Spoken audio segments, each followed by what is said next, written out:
Bonjour à tous, bienvenue sur ma chaîne, bienvenue aux nouveaux abonnés.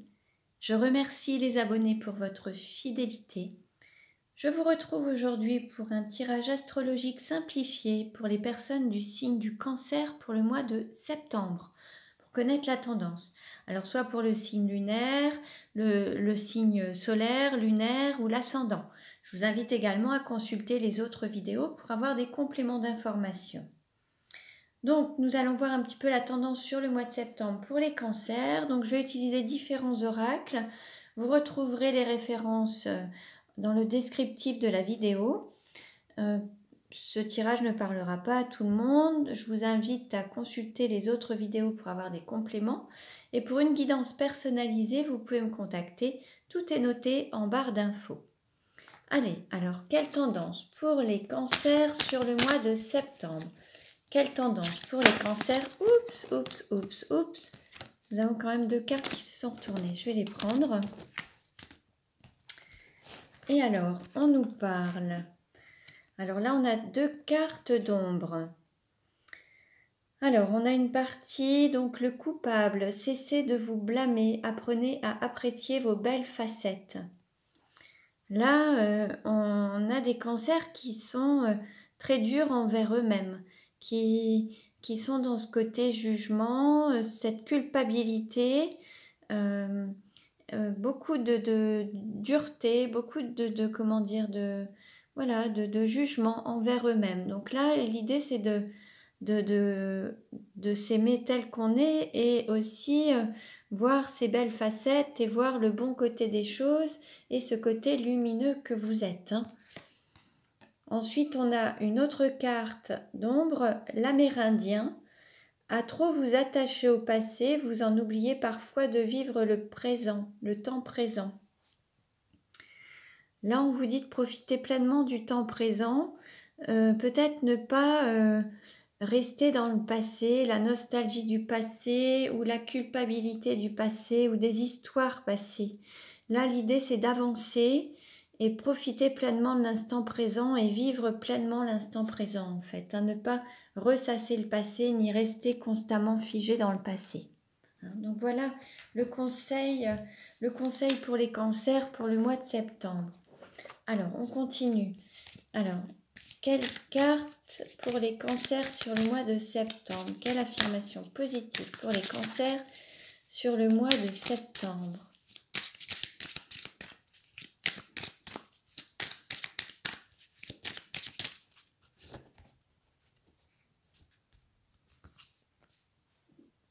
Et on nous dit, je gère adroitement ma relation à l'argent. Là, on nous parle d'un aspect matériel, d'être dans la gestion financière, et puis je dirais aussi la gestion de sa propre valeur.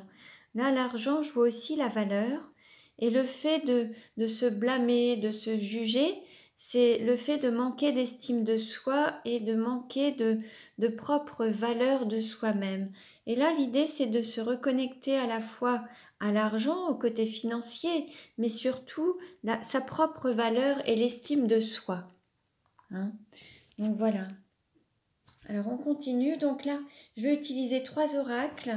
Donc il y aura le chemin de l'incarnation, il y aura la nuit noire de l'âme, et puis les 77 d'Alias Kay, pour voir un petit peu la tendance sur le mois de septembre. Donc je vais procéder au tirage, et puis je ferai l'interprétation ensuite.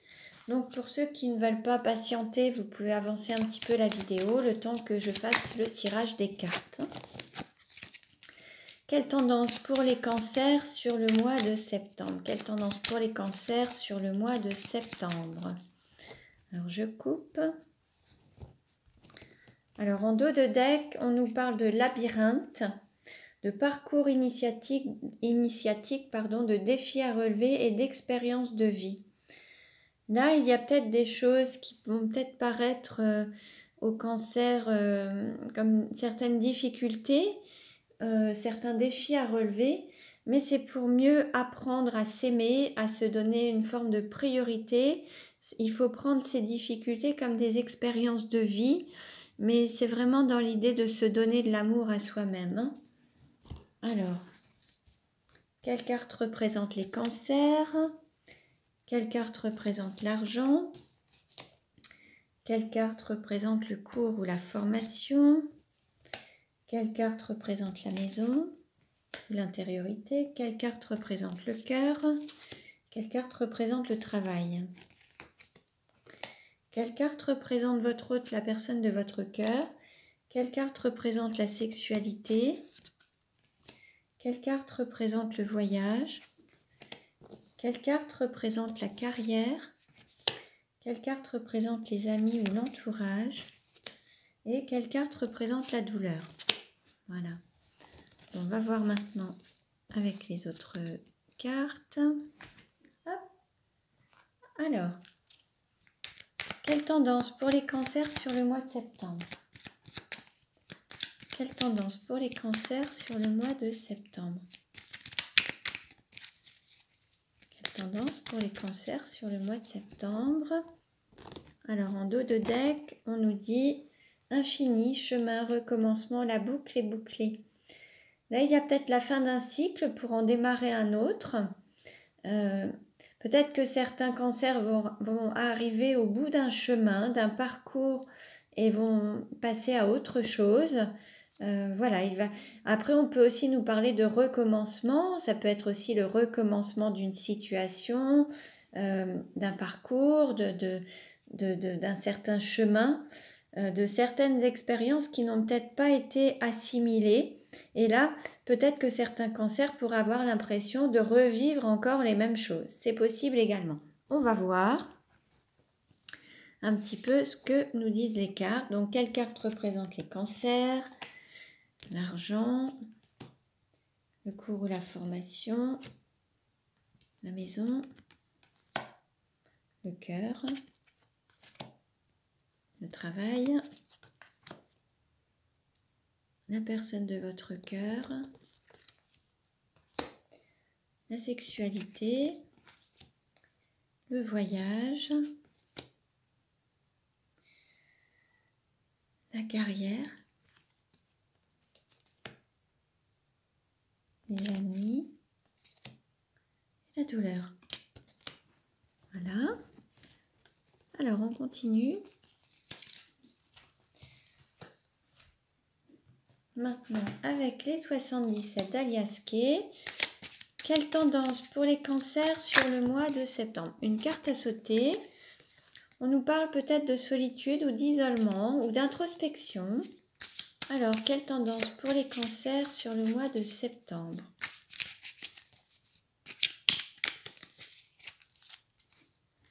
Alors, je coupe. Voilà, en dos de deck, on nous parle d'enfermement ou de portes qui restent fermées. Peut-être que là, ça manque un petit peu d'ouverture. Peut-être qu'il va falloir s'ouvrir au changement et peut-être que là, il va y avoir certaines difficultés à aller vers le changement. Alors, quelle carte représente les cancers? Quelle carte représente l'argent? Quelle carte représente le cours ou la formation? Quelle carte représente la maison?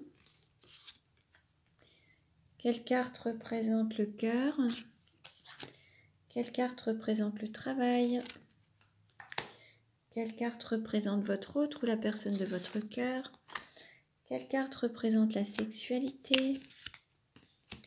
Quelle carte représente le voyage? Quelle carte représente la carrière? Quelle carte représente les amis, l'entourage? Quelle carte représente la douleur? Voilà. Alors, on va voir maintenant. Hop, je range tout ça. Voilà. Alors, les cancers sur le mois de septembre. On nous parle de cœur, d'amour, de passion, de rythme cardiaque, le cœur qui bat. Le fait d'être dans un schéma peut-être de rayonnement, de séduction, de beauté, révéler son être, la plus belle partie de soi-même et l'amour en fait. Et reprendre la route, reprendre une certaine vitesse, voilà, avancer sur son petit bonhomme de chemin, en fait. Hein. Mais là, avec l'amour, la passion, le cœur qui bat. Hein. En se montrant vraiment dans toute son authenticité, se montrer tel qu'on est, avec le cœur, voilà, montrer exactement ses sentiments. Alors, pour ce qui est de l'argent ou de la valeur, alors il est possible que ce soit là l'aspect financier peut être en lien, mais il y a aussi la valeur de soi-même, l'estime de soi. Alors là, il y a peut-être une séparation, il va peut-être y avoir une séparation matérielle, financière ou une séparation amoureuse qui peut peut-être générer certaines blessures ou une séparation avec une personne avec qui il y avait des blessures pour aller peut-être vers un amour inconditionnel, plus d'amour vrai.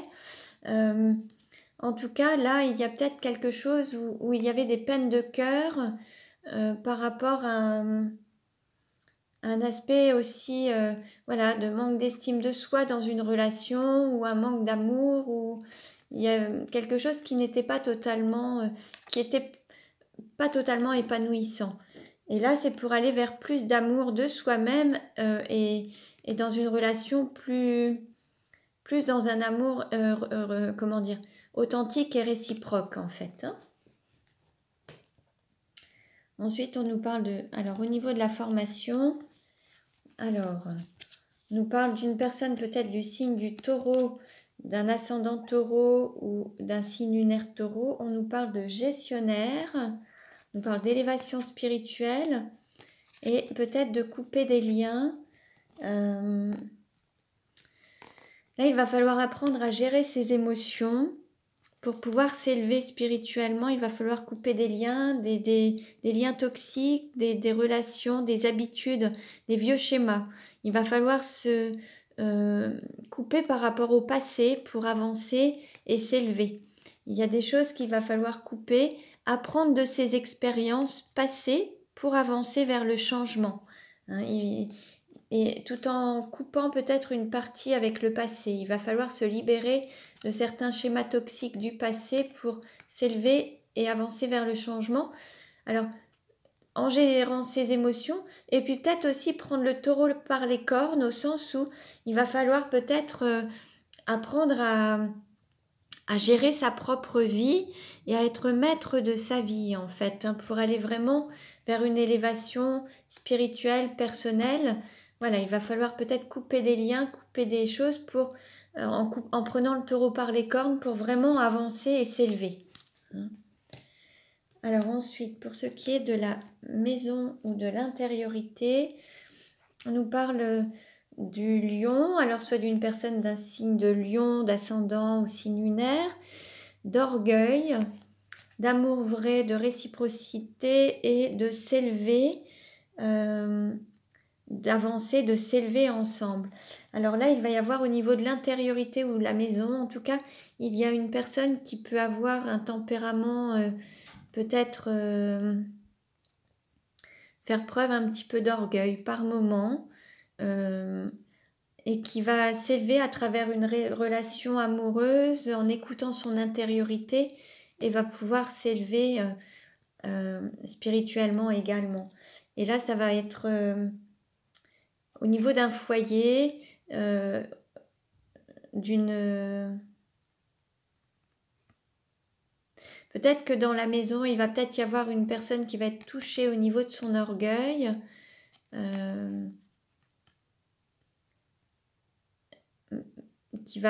Alors une personne va se diriger vers l'amour vrai et réciproque, ce qui va lui permettre de s'élever et de passer à autre chose. Mais peut-être que dans le foyer, il y a peut-être une personne du signe du lion ou de l'ascendant qui va être touchée au niveau de son orgueil. Pour ce qui est du cœur, on nous parle d'union, de couple, de bal des mariés, de fusion, de flammes jumelles et la clé. Là, il y a vraiment dans votre cœur, voilà, une union de flammes jumelles et c'est vraiment pour pouvoir à la fois fusionner, vous retrouver ou vous unir. Voilà, la clé, c'est peut-être qu'il va falloir couper des liens avec des schémas du passé pour pouvoir avancer dans cette relation. En tout cas, vous avez la clé dans votre cœur. L'idée, en écoutant votre cœur, c'est ce qui va vous amener à cette union, à cette fusion en tout cas. Là, il y a vraiment une union qui est présente dans le cœur. Et c'est la clé. La clé, c'est le cœur. Il faut écouter son cœur. Pour ce qui est du travail, on nous parle d'une croissance économique, d'une élévation. On nous parle d'un nouveau début, peut-être d'une incarnation, du début d'une relation peut-être, ou du début d'une mission d'âme. En tout cas, il y a beaucoup de sagesse, il y a énormément de sagesse et une assise, quelque chose qui est vraiment stable, qui se fait avec beaucoup de sagesse. Et alors ça peut être le début d'un travail qui est fait avec beaucoup de sagesse, beaucoup de sérieux, ou le fait d'être dans une relation, une mission d'âme, un parcours de flamme jumelle aussi, qui va vous permettre à la fois d'avoir une croissance économique, financière, avec un travail qui va vous élever aussi et qui va peut-être vous donner aussi peut-être plus de sagesse au niveau de votre intériorité, d'être vraiment aligné entre qui vous êtes et ce que vous faites en tout cas. Pour ce qui est de votre autre ou de la personne de votre cœur, on nous parle de liaison secrète, d'intimité, de cachotterie, de bouquet, feu d'artifice. Il va y avoir une mise en lumière peut-être sur une relation intime qui était peut-être restée un petit peu secrète. Ça va peut-être prendre un nouveau tournant, un nouveau virage. En tout cas, il va peut-être y avoir quelque chose qui va être plus centré. Il va y avoir c'est peut-être une personne qui vit seule également, qui est plus isolée ou célibataire. En tout cas, cette relation va être mise en lumière. Il y a quelque chose qui va se manifester, que vous allez pouvoir montrer au grand jour. Et là, c'est la priorité au cœur, c'est une relation passionnelle, c'est un amour, où là, on est totalement authentique, on se montre, on montre ses sentiments, et prendre une vitesse de croisière, voilà, avancer à son rythme, mais vraiment prendre un nouveau départ avec plus de lumière dans la relation. Au grand jour, en fait. Pour ce qui est de la sexualité, alors on nous parle du signe du bélier, d'un tempérament relativement combatif. Ensuite, on nous parle d'une union sacrée, de fécondité, de concrétisation de l'amour. Et là, il y a peut-être justement la fin d'un cycle pour donner naissance à un nouveau cycle.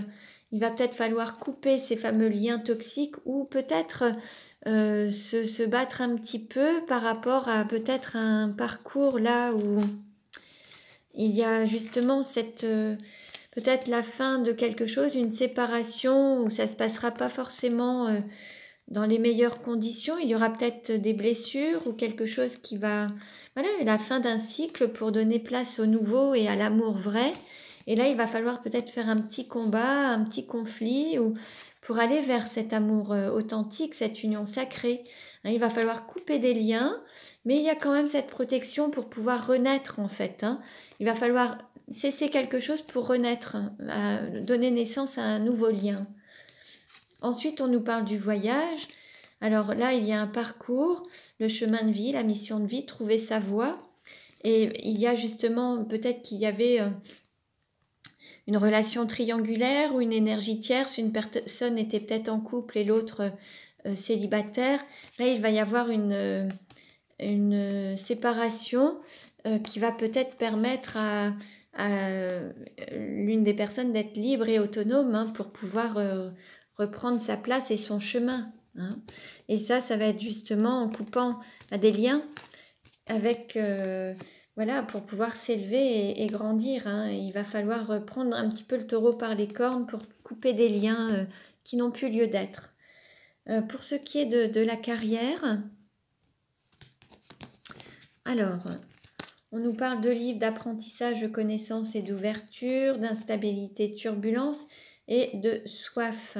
Peut-être qu'au niveau de la carrière, il y a une soif d'apprendre, une soif de connaissances, un profond désir d'apprentissage, d'apprendre, de s'ouvrir un côté professionnel, peut-être un nouveau départ professionnel. Il y a vraiment une envie profonde, un profond désir d'avancer. Alors il y a peut-être beaucoup de domaines dans lesquels il faut travailler. Ça génère un petit peu d'instabilité au sens où il y a plein de choses à gérer, mais il y a cette soif d'apprendre, peut-être un renouveau, quelque chose qui peut être un petit peu dissipé, un peu dans tous les sens, mais en tout cas, il y a cette volonté d'avancer dans cette carrière et voilà. Après, il y a peut-être aussi un petit côté orgueilleux qui pourrait être là, mais c'est pas forcément de l'orgueil, c'est peut-être la volonté d'avoir plus d'estime de soi-même et de s'aimer. Et peut-être que certains ou certaines vont apprendre à s'aimer davantage à travers cette carrière ou cette prise de responsabilité qui, d'après certains ou certaines, leur donnera plus de valeur, alors qu'en fait, il faut apprendre à s'aimer pleinement tel qu'on est, sans avoir besoin d'être dans cet aspect. Mais bon, chacun fait comme il le sent. L'idée, c'est d'avoir déjà plus d'estime de soi et ça, c'est déjà très bien. Ensuite, au niveau des amis ou de l'entourage, on nous parle de pause, de patience, d'attente, de période sombre, de nuit noire de l'âme, de difficultés à surmonter et de sortie d'un labyrinthe, en fait, d'un enfermement. Donc là, il y a quand même... il va peut-être y avoir des... Au niveau de l'entourage, il y a peut-être quelque chose qui est un peu comme un labyrinthe où c'est un petit peu... Il y a encore c'est quelques difficultés à surmonter. Il y a, voilà, on va dire que c'est entre le feu rouge et le feu vert. Là, pour le moment, il y a un choix à faire et il va falloir vraiment pouvoir, comment dire, se prendre position pour sortir de ce labyrinthe. Parfois, on a l'impression que tout va bien, mais on est enfermé quand même dans une cage dorée. Et là, il va y avoir peut-être quelques perturbations, ce côté séparation qui va peut-être générer quelques petites perturbations avec l'entourage, le fait qu'il y ait peut-être en fait, c'est cette union qui va vraiment être la clé pour pouvoir sortir de cette nuit noire de l'âme et de cet enfermement, en fait. Hein. C'est l'union avec cette flamme jumelle qui va vous permettre de sortir d'une forme d'enfermement, en fait. Hein. Voilà. Et puis, pour ce qui est de la douleur, voilà, il y a le brouillard, la confusion, des difficultés peut-être à se projeter dans une sorte de départ, de séparation, pour renaître, pour donner naissance à autre chose. Là, il y a peut-être encore des difficultés à quitter des personnes ou un lieu de vie ou une certaine zone de confort, un pays, un lieu, pour renaître, hein, se redonner la possibilité de renaître déjà soi-même et donner naissance à un lien. Hein, voilà.